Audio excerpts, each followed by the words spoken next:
প্রিয় দর্শক, আসসালামু আলাইকুম। আশা করি আপনারা সবাই অনেক বেশি ভালো আছেন। আমার ভিডিওতে যারা নতুন অবশ্যই সাবস্ক্রাইব করে পাশে থাকবেন। বাংলাদেশের ইতিহাসে সবচেয়ে নিম্নতর জায়গায় পৌঁছে গিয়েছে বাংলাদেশ। বাংলাদেশের ভিতরে বর্তমানে দুর্নীতি, ঘুষ এবং ব্যাংক কেলেঙ্কারি, ঋণ খেলাফি, এগুলো নিয়ে কিন্তু বাংলাদেশ কিন্তু সংকটময় পরিস্থিতির মধ্য দিয়ে চলছে। বাংলাদেশের অর্থনীতি বিগত সময় থেকে সর্বনিম্ন এবং অনেক বিশ্লেষক মনে করেন শুধুমাত্র অর্থনীতি ধসে পড়ার কারণে বাংলাদেশে আরেকটি গণঅভ্যুত্থান হতে পারে এবং সেই গণঅভ্যুত্থানের মধ্য দিয়েই শেখ হাসিনা একটি বড় ধরনের প্রত্যাবর্তন হবে, এমনটি অনেক বিশ্লেষক মনে করেন। এবং জাতীয় পার্টির যে মহাসচিব রয়েছেন শামীম হায়দার পাটোয়ারি, তিনিও একথা বলেছেন এবং গোলাম মাওলা রনি, যিনি সিনিয়র একজন রাজনীতিবিদ, তিনিও কিন্তু এই বিষয়ে আলোচনা করেছেন। এছাড়াও অনেক বিশ্লেষক মনে করেন শেখ হাসিনা প্রত্যাবর্তন হবে এই 26 সালেই। অনেকে মনে করেন বাংলাদেশে যে হত্যাকাণ্ড হচ্ছে, বিনা বিচারে অনেক নেতাকর্মী জেলে যাচ্ছে, তাদের পরিবার রয়েছে, তাদের আত্মীয় স্বজন রয়েছে, তারা কিন্তু নিরপরাধ একজন লোককে ধরে নিয়ে গেলে, গ্রেফতার করলে তারা কিন্তু বসে থাকবে না। তারা কিন্তু এলাকায় বিভিন্ন শ্রেণী পেশার মধ্যে আলোচনা করবে এবং সরকারের ভাবমূর্তি নষ্ট করবে।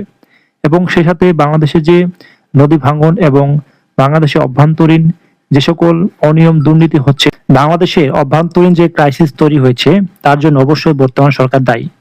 এবং ব্যাংক খাতে যে দুর্নীতি হচ্ছে, সেটি বাংলাদেশকে একটি অর্থনৈতিকভাবে ধসে ফেলার মতো পরিস্থিতি তৈরি করবে।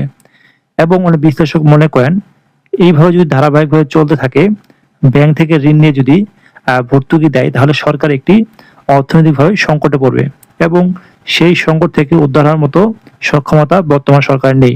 সেজন্যই এই দেশের জনগণ এখন অনেক সচেতন এবং শিক্ষিত একটি জনগোষ্ঠী রয়েছে।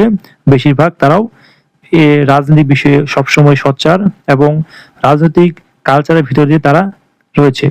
তারা কিন্তু কোনোভাবে এই বিষয়টি মেনে নেবে না।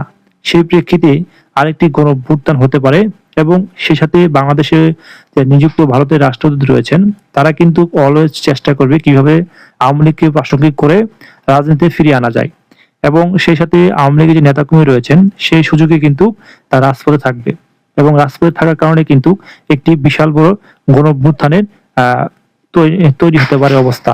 তখন কিন্তু এই সরকার সামালতে পারবে না, কারণ আওয়ামী লীগের অনেক নিষ্ঠবান এবং সৎ এবং মুক্তিযোদ্ধা, দেশপ্রেমিক অনেক যে আইন শৃঙ্খলা রক্ষাকারী বাহিনীর ভিতরে রয়েছেন এবং অনেক উন্নত বা উচ্চ মানের বিভিন্ন ক্যাটাগরির মধ্য দিয়ে তারা কিন্তু বসবাস করছেন। তারা কিন্তু বিভিন্নভাবে শেল্টার দিয়ে কিন্তু এই যে আন্দোলন বা এই যে গণঅভ্যুত্থান, তারা কিন্তু সফল করার জন্য চেষ্টা করবেন।